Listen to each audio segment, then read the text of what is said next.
BSc nursing student, welcome back to my channel. My name is Nikita Dhani. I hope आप सभी की पढ़ाई अच्छे से चल रही होगी। काफ़ी सारे स्टूडेंट का कमेंट आया था कि दीदी जो भी BSc नर्सिंग के सिलेबस है या सब्जेक्ट्स है, उसके बारे में एक डिटेल वीडियो बनाइए। तो आज के इस वीडियो में हम डिटेल में जानने वाले हैं कि नर्सिंग की जो भी आपकी जर्नी है, जो भी आपका 4 साल का कोर्स है, उसमें कौन-कौन से आपके सब्जेक्ट्स हैं, जो कि आपको पढ़ने हैं।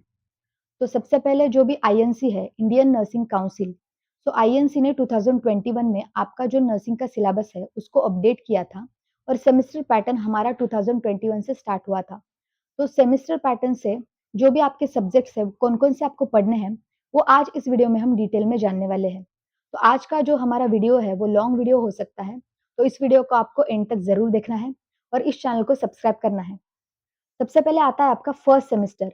तो फर्स्ट सेमेस्टर का जो भी आपके सब्जेक्ट्स हैं, उसका एक वीडियो या फ़ोटो यहाँ पे आप देख सकते हो। इसका आप स्क्रीनशॉट भी ले सकते हैं। तो सबसे पहले आपका जो सब्जेक्ट्स है, वो है applied anatomy and applied physiology. तो एनाटॉमी एंड फिजियोलॉजी में आपको जो भी आपकी बॉडी है, तो आपके बॉडी के जो ऑर्गन है, ऑर्गन का जो भी स्ट्रक्चर है, फंक्शंस है, उसके बारे में पढ़ना है। उसके बाद आता है आपका अप्लाइड सोशियोलॉजी एंड साइकोलॉजी ये सब्जेक्ट्स। तो इसमें भी आपको डिटेल में पढ़ाई करनी है। उसके बाद है नर्सिंग फाउंडेशन पार्ट 1। तो नर्सिंग फाउंडेशन में जो भी आपके बेसिक प्रोसीजर होते हैं नर्सिंग के, वाइटल साइंस, बीपी मॉनिटरिंग या जो भी केयर वाले होते हैं प्रोसीजर, वो सारे आपको इसमें पढ़ने हैं। प्रैक्टिकल का ये एक सब्जेक्ट्स होता है नर्सिंग फाउंडेशन। उसके बाद नेक्स्ट सब्जेक्ट है कम्युनिकेटिव इंग्लिश। तो जो भी स्टूडेंट हिंदी मीडियम या मराठी मीडियम से आते हैं, तो उनका क्या होता है डायरेक्ट वो इंग्लिश मीडियम का ही जो भी आपका सिलेबस होता है वो हो जाता है। मतलब हिंदी मीडियम वाले स्टूडेंट इंग्लिश में डायरेक्टली पढ़ाई करने लगते हैं। तो बेसिक आपकी इंग्लिश जो है वो अच्छी होनी चाहिए। तो इसके लिए आईएनसी ने कम्युनिकेटिव इंग्लिश इस सब्जेक्ट्स को ऐड किया है। नेक्स्ट आ जाता है आपका सेकंड सेमेस्टर।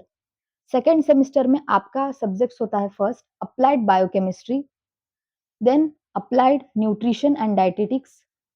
उसके बाद आता है nursing foundation and first aid module part second. तो F1 का यानी नर्सिंग फाउंडेशन का जो भी आपका यूनिवर्सिटी का पेपर होता है, वो आपको फर्स्ट ईयर में मतलब सेकंड सेमेस्टर में देना पड़ता है यूनिवर्सिटी का पेपर। और प्रैक्टिकल एग्जाम भी आपकी नर्सिंग फाउंडेशन की सेकंड सेमेस्टर में ही होती है। तो इसमें फर्स्ट एड मॉड्यूल भी ऐड किया है, जो कि पहले एमबीबीएस के स्टूडेंट को था, अभी वो बीएससी नर्सिंग में स्टार्ट किया है। उसके बाद आता है आपका थर्ड सेमेस्टर।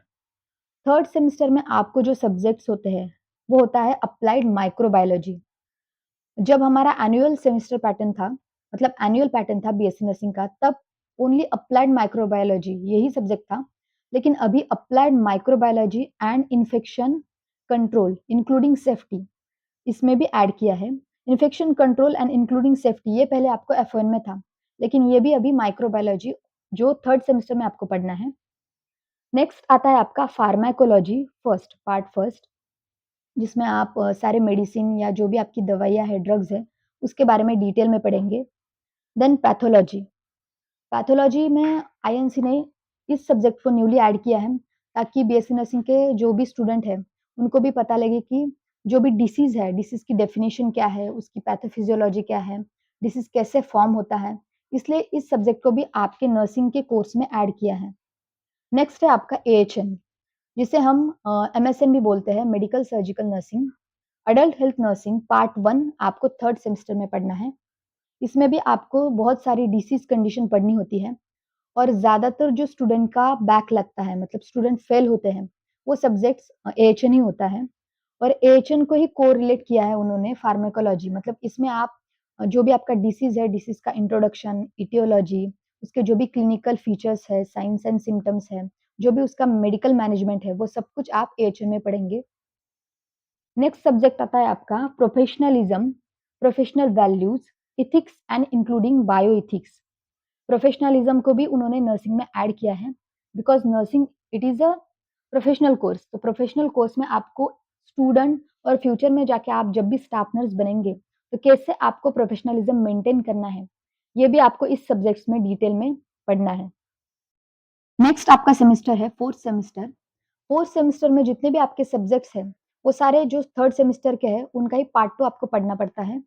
फार्माकोलॉजी सेकंड, उसके बाद pathology second, adult health nursing second, और जो न्यू सब्जेक्ट्स ऐड होता है, वो होता है HIT. Health nursing informatics and technology. तो इस सब्जेक्ट्स को बहुत ही सिंपल वे में आपको लेना है। एचआईटी में आपको जो भी टेक्नोलॉजी है, जो नर्सिंग में यूज़ की जाती है, जो भी आपका आईटी वर्क होता है या एआई होता है, जो भी हॉस्पिटल सेटिंग में यूज़ करना पड़ता है, वो सब कुछ आपको मतलब बेसिकली कंप्यूटर का जो भी वर्क है, वो आपको इसमें सीखना होता है एचआईटी सब्जेक्ट में।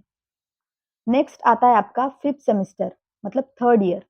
तो 3rd ईयर में आपको बहुत सारे स्पेशलाइज़्ड सब्जेक्ट्स पढ़ने पड़ते हैं, जैसे कि child health nursing first, mental health nursing first. Child health को ही हम पीडियाट्रिक नर्सिंग कहते हैं और साइकियाट्रिक नर्सिंग एमएचएन को कहते हैं, मतलब मेंटल हेल्थ नर्सिंग।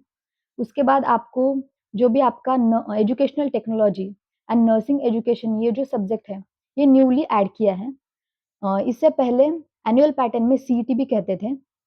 तो एजुकेशनल टेक्नोलॉजी और नर्सिंग एजुकेशन, इस सब्जेक्ट को नर्सिंग में ऐड करने का बेसिक जो ऑब्जेक्टिव है, वो है कि जो भी फ्यूचर में जिन स्टूडेंट को नर्सिंग ट्यूटर बनना है या जिनको भी टीचर बनना है, उनके लिए ये सब्जेक्ट्स होता है। मतलब काफ़ी सारे स्टूडेंट बोलते हैं कि नर्सिंग में नर्सिंग एजुकेशन या एजुकेशनल टेक्नोलॉजी को क्यों ऐड किया है? तो जिनको भी टीचर बनना है फ्यूचर में, उनके लिए ये सब्जेक्ट काफ़ी बेनिफिशियल है।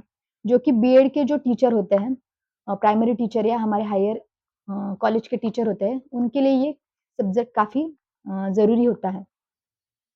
उसके बाद आता है आपका forensic, introductions of forensic science and Indian laws. जितने भी हमारे नर्सिंग के स्टूडेंट हैं, जिनको फ्यूचर में फॉरेंसिक नर्स बनना है, उनके लिए आईएनसी ने फॉरेंसिक नर्सिंग इस सब्जेक्ट को ऐड किया है। नेक्स्ट है हमारा 5th सेमेस्टर का मेन सब्जेक्ट, वो है कम्युनिटी हेल्थ नर्सिंग फर्स्ट।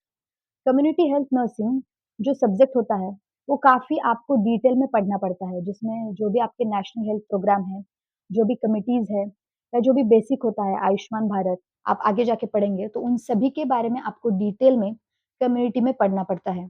और यही सब्जेक्ट अगर आपको कम्युनिटी हेल्थ ऑफिसर मतलब सीएचओ बनना है, तो इसके लिए भी अगर आप सीएचएन का डिटेल में स्टडी करेंगे, तो आगे जाके आप सीएचओ के भी एग्ज़ाम क्रैक कर सकते हैं। नेक्स्ट होता है आपका 6th सेमेस्टर। 6th सेमेस्टर में community health nursing second, mental health nursing second, उसके बाद ओबीजी और गायनेकोलॉजी, ये स्पेशलाइज्ड सब्जेक्ट ऐड हो जाता है।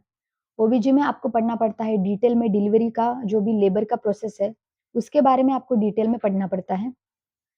देन आपका 7th सेमेस्टर होता है। 7th सेमेस्टर में आपको जो सब्जेक्ट होता है, वो ओबीजी होता है। ओबीजी मिडवाइफरी एंड गायनेकोलॉजी सेकंड। और जो मोस्ट ऑफ द स्टूडेंट का केटी लगता है या बैक होता है, वो होता है nursing research and statistic. Nursing research and statistic, इस सब्जेक्ट में ज़्यादातर आपका जो भी नर्सिंग का स्टैटिस्टिकल डेटा होता है, डेमोग्राफिक होता है, वो आपको डिटेल में पढ़ना पड़ता है। और ज़्यादातर नर्सिंग रिसर्च एंड स्टैटिस्टिक की पढ़ाई जो भी आपके बीबीए और एमबीए के स्टूडेंट हैं, वो करते हैं। लेकिन इसको भी अभी नर्सिंग में ऐड किया है, जो कि आपका 7th सेमेस्टर में आपको पढ़ना पड़ता है। और जो तो फ्रेंड्स, जो भी आपका लास्ट का सेमेस्टर होता है 8th सेमेस्टर, 8th सेमेस्टर में आपको 6 मंथ्स की कंप्लीटली इंटर्नशिप करनी पड़ती है। आपके कॉलेज को जो भी हॉस्पिटल अटैच होंगे या जो भी पैरेंट हॉस्पिटल होता है, उसमें जाके आप अपनी रेसिडेंट पोस्टिंग कंप्लीट करते हैं। तो फ्रेंड्स, आज के इस वीडियो में हमने डिटेल में जाना है कि सेमेस्टर पैटर्न वाइज जो भी आपके सब्जेक्ट्स है वो कौन-कौन से हैं और कौन-कौन से सब्जेक्ट में डिटेल में आपको क्या-क्या पढ़ना है। तो अगर आपको ये वीडियो पसंद आए तो इस वीडियो को आपको लाइक करना है और ऐसे ही बीएससी नर्सिंग से रिलेटेड इन्फॉर्मेटिव वीडियोस के लिए इस चैनल को आपको सब्सक्राइब करना है। तो फ्रेंड्स, अगले वीडियो में हम जानने वाले हैं कि जो भी आपका यूनिवर्सिटी का पेपर पैटर्न होता है, वो कैसे होता है। बेसिकली हमारे महाराष्ट्र में हमारा जो यूनिवर्सिटी है, Maharashtra university of health science, तो एमओएचएस एग्ज़ाम का जो पैटर्न है, वो कैसे होता है, वो हम अगले वीडियो में जानने वाले हैं। तो उसके लिए इस चैनल को आपको सब्सक्राइब करना है और इस वीडियो को ज़्यादा से ज़्यादा आपके फ्रेंड्स के साथ शेयर करना है। तो मिलते हैं अगले वीडियो में।